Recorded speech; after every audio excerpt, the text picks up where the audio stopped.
Good morning students. ਬੱਚਿਓ, ਜਿਵੇਂ ਕਿ ਤੁਹਾਨੂੰ ਦੱਸਿਆ ਸੀ ਮੈਂ ਆਨਲਾਈਨ ਕਲਾਸ ਵਿੱਚ ਕਿ ਸਾਡੀ ਹੁਣ ਇੱਕ ਕਲਾਸ ਲੱਗੇਗੀ ਕੈਲੀਗ੍ਰਾਫੀ ਦੀ। ਓਕੇ, ਕੈਲੀਗ੍ਰਾਫੀ ਕੀ ਹੁੰਦੀ ਹੈ ਬੱਚਿਓ?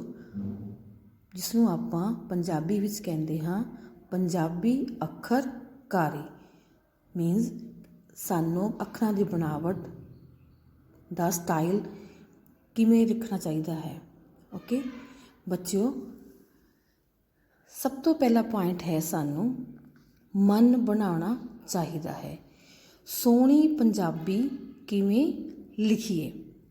ਸਭ ਤੋਂ ਪਹਿਲਾ ਪੁਆਇੰਟ ਹੈ ਬੱਚਿਓ, ਮਨ ਬਣਾਉਣਾ ਚਾਹੀਦਾ ਹੈ। ਸਾਨੂੰ ਆਪਣਾ ਮਨ ਬਣਾਉਣਾ ਚਾਹੀਦਾ ਹੈ ਕਿ ਅਸੀਂ ਆਪਣੀ ਰਾਈਟਿੰਗ ਵਧੀਆ ਬਣਾਉਣੀ ਹੈ, ਆਪਣੀ ਅੱਖਰਾਂ ਦੀ ਬਣਾਵਟ ਸੋਹਣੀ ਬਣਾਉਣੀ ਹੈ। ਜਦੋਂ ਤੱਕ ਤੁਸੀਂ ਆਪਣਾ ਮਨ ਨੂੰ ਤਿਆਰ ਨਹੀਂ ਕਰੋਗੇ ਉਦੋਂ ਤੱਕ ਤੁਹਾਡੀ ਰਾਈਟਿੰਗ ਅੱਛੀ ਨਹੀਂ ਹੋਏਗੀ। ਨੈਕਸਟ ਪੁਆਇੰਟ ਹੈ ਬੈਠਣਾ ਦਾ ਤਰੀਕਾ। ਬੱਚਿਓ, ਬੈਠਣ ਦਾ ਤਰੀਕਾ, ਜਦੋਂ ਤੁਸੀਂ ਲਿਖਦੇ ਹੋ ਤੁਸੀਂ ਠੀਕ ਢੰਗ ਨਾਲ ਨਹੀਂ ਬੈਠਦੇ ਹੋ। ਬੈਠਣ ਲਈ ਬੇਟਾ ਸਾਨੂੰ ਬਹੁਤ ਹੀ ਸਹਿਜੇ ਤਰੀਕੇ ਨਾਲ ਬੈਠਣਾ ਚਾਹੀਦਾ ਹੈ। ਜਦੋਂ ਆਪਾਂ ਸੋਹਣੀ ਰਾਈਟਿੰਗ ਲਿਖਦੇ ਹਾਂ, ਨਾ ਹੀ ਬਹੁਤਾ ਸਟੇਟ ਬੈਠਣਾ ਹੈ, ਨਾ ਹੀ ਬਹੁਤਾ ਝੁੱਕ ਕੇ ਬੈਠਣਾ ਹੈ। ਬਹੁਤ ਹੀ ਸਹਿਜੇ ਤਰੀਕੇ ਨਾਲ ਸਾਨੂੰ ਬੈਠਣਾ ਚਾਹੀਦਾ ਹੈ। ਨੈਕਸਟ ਹੈ ਪੈਨਸਲ ਦੀ ਪਕੜ ਅਤੇ ਦਬਾਅ। ਸਾਡੀ ਸੋਹਣੀ ਰਾਈਟਿੰਗ ਦਾ ਕਾਰਨ ਕੀ ਹੈ ਬੱਚਿਓ? ਕਿ ਪੈਨਸਲ ਨੂੰ ਕਿਵੇਂ ਪਕੜਨਾ ਹੈ। ਪੈਨਸਲ ਸਾਨੂੰ ਇਸ ਤਰ੍ਹਾਂ ਪਕੜਨਾ ਚਾਹੀਦਾ ਹੈ ਔਰ ਦਬਾਅ ਕਿੱਥੇ ਰੱਖਣਾ ਹੈ, ਕਿੱਥੇ ਉਹਨੂੰ ਹਲਕਾ ਕਰਕੇ ਉਹਨੂੰ ਅਸੀਂ ਅੱਖਰਾਂ ਦੀ ਬਣਾਵਟ ਕਰਨੀ ਹੈ, ਇਹ ਬੱਚਿਆਂ ਨੂੰ ਪਤਾ ਹੋਣਾ ਚਾਹੀਦਾ ਹੈ।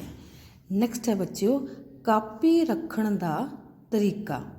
ਸਾਨੂੰ ਕਾਪੀ ਕਿਸ ਤਰ੍ਹਾਂ ਰੱਖਣਾ ਚਾਹੀਦਾ ਹੈ? ਬਹੁਤ ਹੀ ਢੰਗ ਨਾਲ ਸਾਨੂੰ, ਜਿਹੜਾ ਕਿ ਸਾਡਾ ਜੋ ਵੀ ਅਸੀਂ ਲਿਖ ਰਹੇ ਹਾਂ ਉਹ ਅੱਖਰ ਸਾਡਾ ਵਧੀਆ ਤਰੀਕੇ ਨਾਲ ਲਿਖ ਹੋਵੇ। ਸਾਨੂੰ ਉਸ ਸਾਈਡ ਕਾਪੀ ਰੱਖਣੀ ਚਾਹੀਦੀ ਹੈ, ਨਾ ਹੀ ਬਹੁਤੇ ਨੀਚੇ ਝੁੱਕ ਕੇ ਲਿਖਣਾ ਪਵੇ ਔਰ ਨਾ ਹੀ ਸਾਨੂੰ ਬਹੁਤਾ ਉੱਪਰ ਹੋ ਕੇ ਲਿਖਣਾ ਪਵੇ।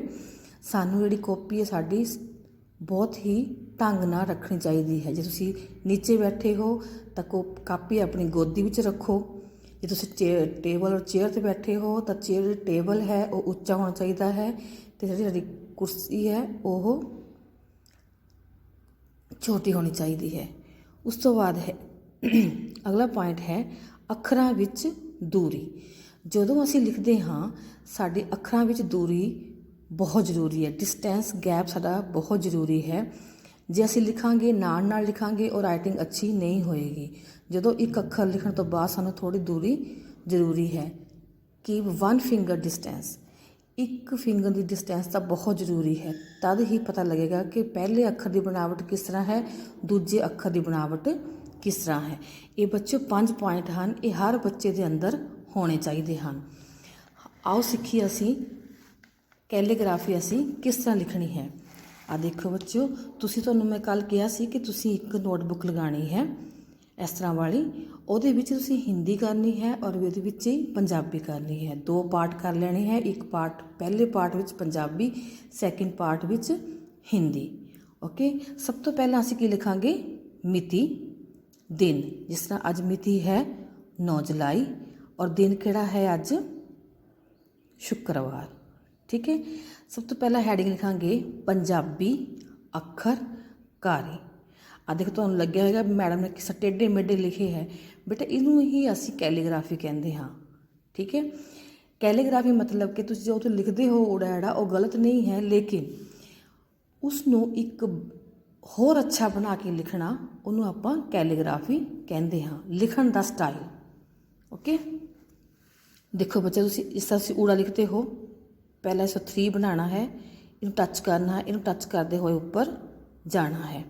ਐੜਾ ਦੇਖੋ ਆ ਲਾਈਨ ਤੋਂ ਪਹਿਲਾਂ ਇਹ ਛੋਟਾ, ਫਿਰ ਬੜਾ, ਫਿਰ ਇਸ ਤਰ੍ਹਾਂ, ਫਿਰ ਬਨ ਬਣਾ ਕੇ ਇਸ ਨੂੰ ਥੋੜ੍ਹਾ ਸੈਕਿੰਡ ਲਾਈਨ ਤੱਕ ਟੇਢਾ ਲੈ ਕੇ ਆਉਣਾ ਹੈ। ਈੜੀ ਜਿਸ ਤਰ੍ਹਾਂ ਮੈਮ ਨੇ ਬਣਾਈ ਹੈ, ਸੱਸਾ, ਹਾਹਾ। ਹੁਣ ਤੁਹਾਨੂੰ ਮੈਂ ਬਣਾਉਣਾ ਦੱਸਾਂਗੀ ਕਿਸ ਤਰ੍ਹਾਂ ਬਣਾਉਣਾ ਹੈ। ਆ ਦੇਖੋ ਬੱਚਿਓ, ਪਹਿਲਾਂ ਤੁਸੀਂ 3 ਬਣਾਇਆ, ਟੱਚ ਕੀਤਾ, ਟੱਚ ਕਰਕੇ ਇਸ ਨੂੰ ਉੱਪਰ ਟੱਚ ਕੀਤਾ, ਐੜਾ ਕਰਕੇ ਫਸਟ ਰਾਊਂਡ, ਸੈਕਿੰਡ ਬੜਾ, ਇਸ ਤਰ੍ਹਾਂ ਆ ਕੇ ਇਸ ਨਾਲ ਟੱਚ ਕਰ ਦੇਣਾ ਹੈ। ਈੜੀ ਦੇਖੋ ਬੱਚਿਓ, 1 sleeping line, small standing line, ਇਸ ਤਰ੍ਹਾਂ ਫਿਰ ਇਹਨੂੰ ਟੱਚ ਕਰ ਦੇਣਾ। ਇਹ ਬਣੀ ਤੁਹਾਡੀ ਈੜੀ। ਸੱਸਾ ਸਲੀਪਿੰਗ ਲਾਈਨ, ਇਹਨੇ ਬੱਚੋ ਇਸ ਤਰ੍ਹਾਂ ਗੈਪ ਨਾਲ ਨਹੀਂ ਲਿਖਣਾ, ਇਹ ਸੱਸਾ ਗਲਤ ਹੈ, ਠੀਕ ਹੈ। ਸੱਸਾ ਤੁਸੀਂ ਇਸ ਤਰ੍ਹਾਂ ਨਹੀਂ ਲਿਖਣਾ ਹੈ, ਸੱਸੇ ਵਿੱਚ ਗੈਪ ਨਹੀਂ ਹੁੰਦਾ ਹੈ। ਪੰਜਾਬੀ ਸੱਸਾ ਸਿੰਪਲ ਇਸ ਤਰ੍ਹਾਂ ਹੀ ਹੁੰਦਾ ਹੈ। ਇਹ ਬੰਦ ਜਦੋਂ ਬਣਾਉਣਾ ਹੈ, ਇਸ ਨੂੰ ਇਹਦੇ ਨਾਲ ਟੱਚ ਕਰ ਦੇਣਾ ਹੈ। ਇਹ ਉੱਪਰ ਵਾਲੀ ਲਾਈਨ ਬਾਅਦ ਵਿੱਚ ਪਾਣੀ ਹੈ। ਸਲੀਪਿੰਗ ਲਾਈਨ, ਇਹ ਹਾ। ਇਹ ਹੈ ਬੱਚੇ ਤੁਹਾਡਾ, ਇਹ ਤੁਸੀਂ 5 ਅੱਖਰ ਅੱਜ ਆਪਣੀ ਕਾਪੀ 'ਤੇ ਲਿਖਣੇ ਹਨ ਅਤੇ ਆਪਣੇ ਟੀਚਰ ਨੂੰ ਸੈਂਡ ਕਰਨੇ ਹਨ। Thank you.